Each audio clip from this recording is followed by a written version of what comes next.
Good evening and welcome to the Wednesday edition of Source 16 News at 10. Thanks for joining us. Well, after deliberating this afternoon, jurors reached a verdict in the trial of two men accused of beating and robbing a Murray businessman during a home invasion last summer. The jury found Cortez Beckman not guilty of first-degree robbery, first-degree burglary, and complicity to commit attempted murder.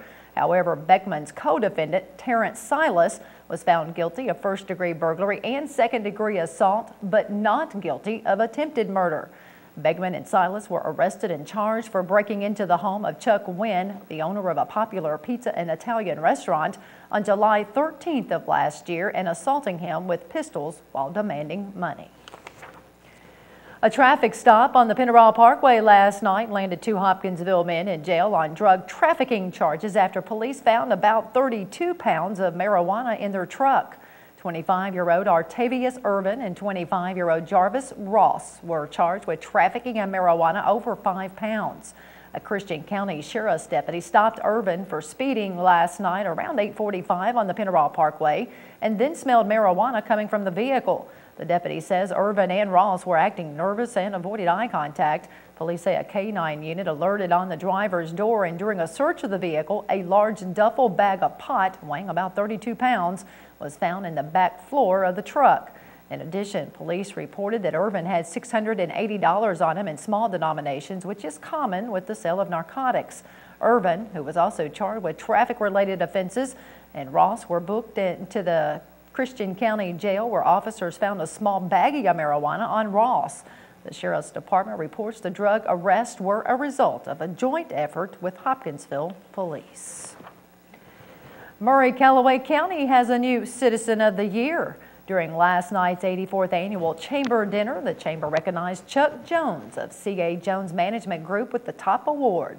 Previous recipients of this honor include former Mayor Tom Rushing and current Mayor Bill Wells. The Chamber also awarded Small Business of the Year to CPA firm Martin Colson, Hale & Henderson, Mid-Size Business of the Year to CFSB, Large Business of the Year to Murray-Callaway County Hospital, and James Ray Murdoch was awarded as Agriculturalist of the Year. Over 400 people attended the dinner at the Curris Center on Murray State University's campus. Keynote speaker Richard Henson with Henson Broom Shop and General Store in Simpsonia encouraged attendees to never give up or be afraid of failure. The event included a silent auction with items contributed from throughout the Murray-Callaway County community. The theme for this year was 2011 Year of Action and was chosen to emphasize a chamber is only as good as the action it takes on behalf of its members. A Fort Campbell soldier who previously won conscientious objector status is absent without leave from the Army. Public Affairs Officer Rick Zepka told Source 16 today 21-year-old Private First Class Nasser Abdo has been AWOL since the July 4th weekend. As we previously reported, the 21-year-old infantryman applied for conscientious objector status last year, citing his Muslim beliefs contradicted his service in the military. According to Fort Campbell officials, his discharge was delayed because he was charged with possessing child pornography. Zepka says the Private First Class could not be discharged until the charges, which now include going AWOL from the Army, are resolved. Random acts of kindness go a long way, especially when it comes to 101st Airborne Division soldiers. Fort Campbell's 1st Brigade Combat Team today honored 12 businesses for donating food and sending soldiers care packages while they were deployed in Afghanistan this past year. Well, I'll tell you, back in the past, I've been in the Army 5 different decades, and it was not like this in the 70s when I was in. And it got a little bit better in the Reagan era, and in the 90s it picked up a little bit more. But now in this day and age, with this current past 10 years, I've never seen our nation rise up so much in support of our troops. I mean, I cannot think of a business out there, I cannot think of a family. I haven't seen anybody yet that does not support our Army the way it is done today. And I think it's a testament to everybody looking to our past and seeing what went wrong and fixing it. And today, everybody's just raising up and doing the right thing for our soldiers. Officials say donations would have not been possible without the guidance and support of Soldiers Angels, a non-profit organization. Well, progress is being made to remove a fallen bridge from Mayfield Creek on Kentucky 1241 in Graves County. Kentucky Transportation Cabinet spokesman Keith Todd says Wilkins Construction has removed a major portion of the bridge blocking the flow of Mayfield Creek. While there is still work to be done, Todd says progress at the site has helped relieve concerns about the potential for heavy rains to create another flash flood that would cause significant problems. The Mayfield Creek Bridge in the Leader Bottom area just south of the Graves-McCracken County line was closed in April after the bridge support structure was damaged by floodwaters and debris. The bridge actually collapsed into the creek bed over the weekend of June 26. Todd says the contractor is on track to meet the requirement that the concrete deck and support structure be removed from the creek in 45 days. Motorists traveling on Interstate 24 in Livingston and Marshall counties tomorrow need to be aware of a traffic shift to allow milling and paving along the passing lane. Starting around noontime tomorrow, a Kentucky Transportation Cabinet contractor plans to shift traffic to the right-hand or driving lane between exit 27, the US 62 interchange at Calvert City, and exit 31, the Kentucky 453 interchange at Grand Rivers. Motorists should continue to be alert for slowing and merging traffic as you approach this work zone between the 27 and 31 mile marker. Transportation Cabinet spokesman Keith Todd says lane restrictions for both eastbound and westbound traffic will remain up around the clock as work continues in this area. Well, just in case you missed the news last night, Big Brothers Big Sisters of West Kentucky announced its closing operations after more than 40 years of mentorship to area youth. Board of Directors President Cecilia Close describes why the decision was made to close down the organization. Over the past several years, Big Brothers Big Sisters has experienced a continual lack of funding to fully support the program, and it just became quite clear that it was time to close the organization.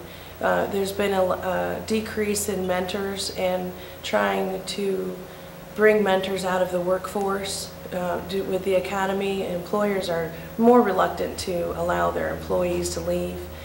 And then the continual lack of funding. While we participate in several fundraisers, you still have to have a minimum to maintain your program. As reported last night, Big Brothers Big Sisters will cease all operations July 31st. According to Close, all relationships made through the organization's mentorship program will also be formally closed. We would hope that our mentors and our littles will continue the school-based program within the school system.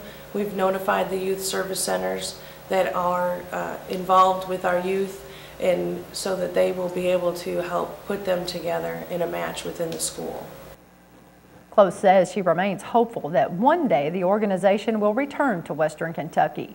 Big Brothers Big Sisters of West Kentucky has provided mentoring services for Callaway, Christian, Todd, and Trigg counties for over 40 years. Nearly a dozen Kentucky firefighters have returned home from battling wildfires in Georgia. 11 Kentucky Division of Forestry firefighters returned home from Georgia after much-needed rainfall helped quell wildfires that had started in early June. The crew was assisting with the Sweat Farm Again fire located in southeastern Georgia when officials say wet weather finally settled in late last week. KDF firefighters from 2 separate crews spent nearly a month fighting the massive fire that burned over 19,000 acres. Currently, the fire is 95% contained, and the Georgia Forestry Commission reports that there has been no observed fire behavior since the rainfall. Fire crews from more than 47 states assisted in battling this wildfire.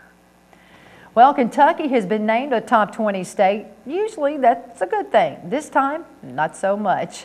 In a state where coal is king, the Natural Resources Defense Council, an environmental watchdog group, along with the Physicians for Social Responsibility, announced that Kentucky is one of the most toxic states in America, primarily due to coal-powered electrical plants. Kentucky came in at number 4 behind Ohio, Pennsylvania, and Florida. In a news conference this morning, Climate Center Director Dan Lassoff called on Kentuckians to support the Environmental Protection Agency's new standards, which they claim could save lives.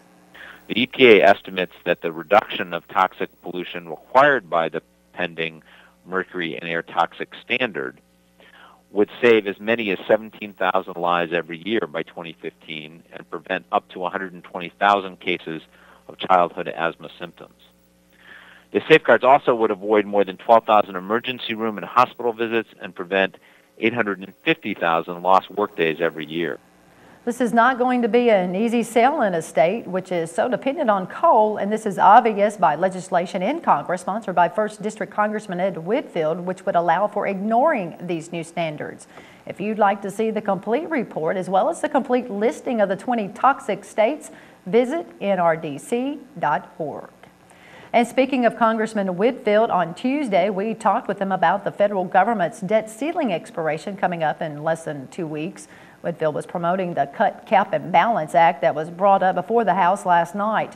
As a follow-up, that bill did pass the Republican-controlled House last night, 234 to 190. It now goes to the Senate, where it is not expected to pass.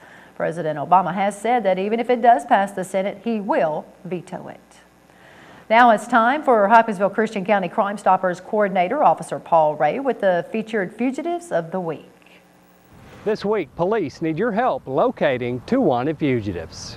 Police are looking for 19-year-old Kwame Detrez McGregor, who's wanted on felony warrants. McGregor is a black male who stands 5 feet, 8 inches tall and weighs 170 pounds. His last known address was the 900 block of East 18th Street. Police are also looking for 42-year-old Scott Dwayne Brim, who's wanted for probation violation. Brim is a black male who stands 6 feet tall and weighs 190 pounds. His last known address was the 1200 block of Broad Street.